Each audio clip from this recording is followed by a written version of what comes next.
Hi, Geeks Movie Page, Michael. Sorry for the ambiance. It's 11:30 at night. I just got off work, and happy 2017. I know I haven't been on here for a while. Last time I did this, we talked about Rogue One and Carrie Fisher. And also, the sad thing is that Debbie Reynolds had passed away. I don't know if I mentioned that as well. If I did, disregard it. But, anyways, this is. I'm talking about 2017. There's 3 different film franchises that are coming out this month. Well, I would say 4, but that got pushed back to February. Then again, I really don't give a rat's ass about that franchise. By the way, it's called Rings. It's a reboot of the Ring. Without Naomi Watts, the movie sucks, so whatever. Anyways, there are 3 movie franchises coming out this month. One of them already came out. Underworld, Blood Wars with Kate Beckinsale. Now, I love the first. I like the first one. I love the second one. The third one was meh because of A, being a prequel, and B, Radha Mitra, Radha Mitra playing Sonia, or as I called her back in the day, a discount Kate Beckinsale. CinemaSins apparently got the memo. This one, I don't like and I saw the 4th one on IMAX 3D. I don't like the storyline for the 5th one. It just sounded too stupid. Rather than trying to find Michael and teaming up with the daughter, the vampires and Lycans are going after Celine's blood to live forever. So I'm like, whatever. And then there's Resident Evil 6, or Resident Evil The Final Chapter. Don't ever call it going to be The Final Chapter, because you know you're going to make another one. It's just bad marketing. It didn't work for Friday the 13th. It didn't work for Saw, so don't call this one The Final Chapter. They should have just called it Resident Evil 6. Like the video game, but... Anyways, Mila Jovovich, Ruby Rose, and Ali Larter. And I have no idea what the hell the movie's even about. Just they're going back to Raccoon City. The end. Anyways, and then the third and final franchise I'm talking about, which is one I'm kind of excited for. It's XXx, The Return of Xander Cage. I loved the first XXx movie. I loved it so much to the point where I didn't have a ponytail. I had like buzz cut and everything. I wanted to get 3 extra tattoos on the back of my neck. Not the VIN design, but the XXx logo. That's how much I loved it. And then the second one came out, and I really wasn't too fond of it. I mean, I liked the direction they went with. I mean, no disrespect to Ice Cube. He's a badass in his own right, but I didn't like the fact that they went political and made it all 3 Days of the Condor. Instead of an extreme sports junkie, we get a former Navy SEAL badass. So, I mean, that's an upgrade right there, but the story was just water thin. And I wasn't fond of it. And for years we were hearing about XXx 3. And we finally got last summer when Star Trek Beyond showed it, we finally got the trailer. It's funny because all 3 of these franchises were all Sony properties except for XXx, because Revolution Studios, I don't know if they went out of business or not, but Paramount apparently bought the rights to XXx while Revolution Studios is still producing it. So, it's a Paramount property now, not Sony. Well, Underworld and Resident Evil are going to go to Stars. This one's going to go to Epix, which is a shitty cable channel regardless, and I might as well just hold my breath and wait till next April or next January and wait to see it on Hulu. At least there I get to see South Park and CSI, and just wait for that. Going back to XXx, to me, I think it was great that Vin came back. I mean, to me, he was so perfect in the first movie, and now the second one, they kind of had like this really... When I got the unrated director's cut with a free movie ticket for XXx Day of the Union, they had like this little mini movie. I'll get into that in just a minute, but I thought it was kind of a lame knockoff. And then I saw the movie, and Scott Speedman's talking to some other guy, and they just go on to throw away a line. Xander Cage was shot and killed in Bora Bora last night. Really? Talk about pissing on the audience. Anyways, the movie, I don't know how the hell they're going to explain it. I haven't seen it yet, but I'm gonna. I don't know how they're going to explain Xander still being alive. Xander, did he fake his death with the help of Gibbons? By the way, Gibbons is in this one too, thank God. But, did they fake his death? Is he still, what happened? How the hell do they explain it? And with this one, instead of just one XXx, it's XXx and a team of guys working for him, so who knows, but... Oh my god, I'm sorry, I forgot. I'm calling this video XXx Retrospective, and I'm going to talk about the first one, and then a little bit about the second one, and then finally, I'll just go over the things of what I want to see in part 3, so... XXx Retrospective.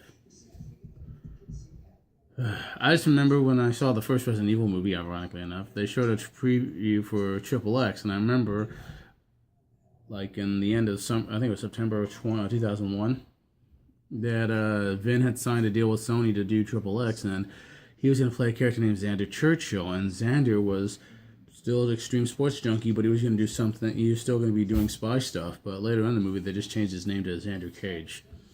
And then later, I didn't hear anything. And then I see the Super Bowl teaser post trailer, and I was working at Applebee's that day. I couldn't see, all I could see was the images, no audio. And this is before YouTube was invented, so I couldn't just go on YouTube and watch the trailer. So it kind of screwed me over. Then again, that Super Bowl did kind of suck for various reasons. So I ended up seeing Resident Evil, and they showed the trailer. I thought that was badass the way it was cut. Sony, Columbia Pictures, it was in studios. Vin Diesel said popping up, "You're XXX. It must be crazy doing all this danger, destruction, mayhem, all that shit." Blah, blah, blah. So, how long you been a secret agent? 2 days. Let me guess, they picked you up, pimp on Iron San Quinn? You always get punched in the mouth for talking. You always get punched in the mouth for saying stupid shit. And then, of course, they play the song by Soil called Breaking Me Down, which I thought was badass, like from the director and producer of The Fast and the Furious comes a new breed of secret agent. And then, of course, you just saw the various clips of Vin, Eve, Asia Argento, and then all the other crazy stuff. And then, basically, just ended with Vin Diesel is XXX. Things I'm gonna do for my country, and that's it. So they keep, I keep going to the, I keep seeing movies like Spider-Man and Men in Black 2, and they keep showing more and more of the previews. I know she got 3 X's in the back of your neck. That's appropriate since you're looking at 3 strikes. And then, of course, the other one where they played the classical music.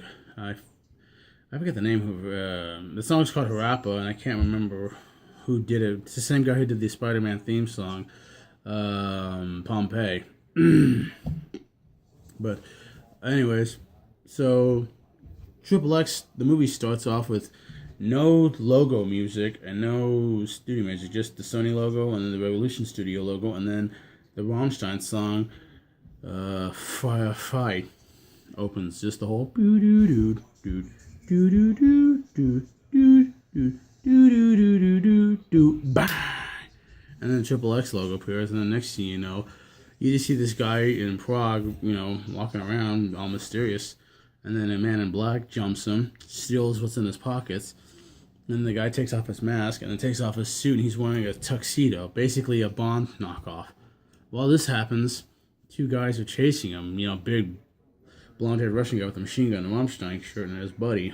He ends up leaving, escaping through the cellar door, thinking he made it free, clear. Unfortunately, he ended up walking into a Rammstein concert, literally the band performing their song, Firefight.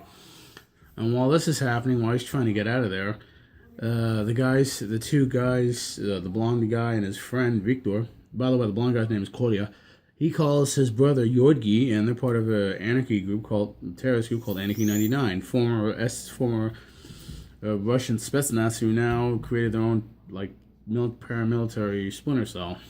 He tells him, we lost the disc, and his brother Yorgi, played by Martin Kosakis, who I thought does a fantastic Russian job, despite the fact that he's not Russian, he's Australian.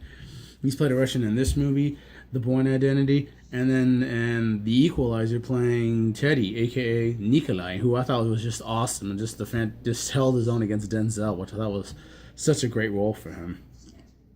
So, anyways, he finds McGrath, the agent, trying to get free, and it's him, Yelena, Yelena, his mistress, or whoever she is, played by Asia Argento, and one of his cronies. He sees him and he tells his buddy, "Kill! Which means kill Will. Time to work." Kill is a sniper of the group, smokes a cigarette, puts it behind his ear, lies down his belly with a gigantic gun with his handgun with the long barrel and a scope, sees McGrath, one shot, clean right in the heart, then goes back to smoking his cigarette like it was nothing. While this happens, McGrath is dead. Kolya finds him and gets the disc, seeing what he tried to transfer. And while this is happening, Rammstein's on a hell of a concert with the flame, the pyros, and everything, like nothing's happening.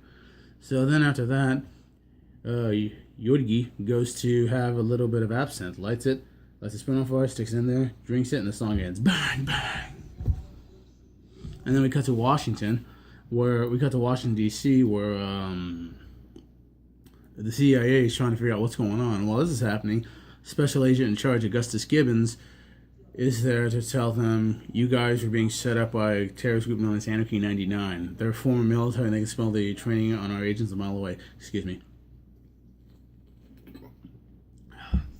He tells them, we need to go with our own program. And he finds all these dangerous guys. He says, what are they? Contractors, civilians, mercs, and basically when the co-workers like, the scum of the earth, and they're programmable. These guys are who we need. Do we want to send one of our agents in the snake pit, or do we want to send one of our own snakes and let them crawl around? And in the extended scene, the extended cut, the scene drags on for a couple more minutes where they basically just say, hey, don't let this cowboy take over my position. Well, we have to. And the ball goes to Mr. Gibbons. Find your scum, Augustus. Train them and mold them and repeat them. Yes, sir. Meanwhile, in Sacramento, California, this punk-ass senator goes to his country club, tells this guy, well, okay, you can just tell this guy's just a straight-up fucking prick. Asks him, do you speak English, blah, blah, blah, take care of my car, don't get painted. Unfortunately, it happens to be Vin Diesel's character, Xander Cage, in a disguise, and he steals his Corvette, drives it off the highway, literally just drives it right out of the country club, and the asshole senator's like, how'd you get, Senator, how'd you get, somebody stole my car. Of course, he runs into his friends, and he ends up changing. Next thing you know, they're on a high-speed chase with Xander and with two cameras, one on the hood and one passenger seat, videotaping Xander. He's about to film a stunt. Long story short, he was going to drive the Corvette off a bridge, use it like a gigantic surfboard, jump off it, and parachute himself off. Later that night, he goes back to his house and has one hell of a killer house party with Eve and several other guys like Tony Hawk, Brian Deegan, Matt Hoffman, a bunch of guys. And I forget Josh Todd of Buckcherry. You can tell it's him with the gigantic tattoo on his back. And this woman tells him that we can make a video game based off him. Xander says, I'll think about it, while Eve tells her to piss off in a nice way. I'm running out of time, so I'll make this a two-parter. Thank you.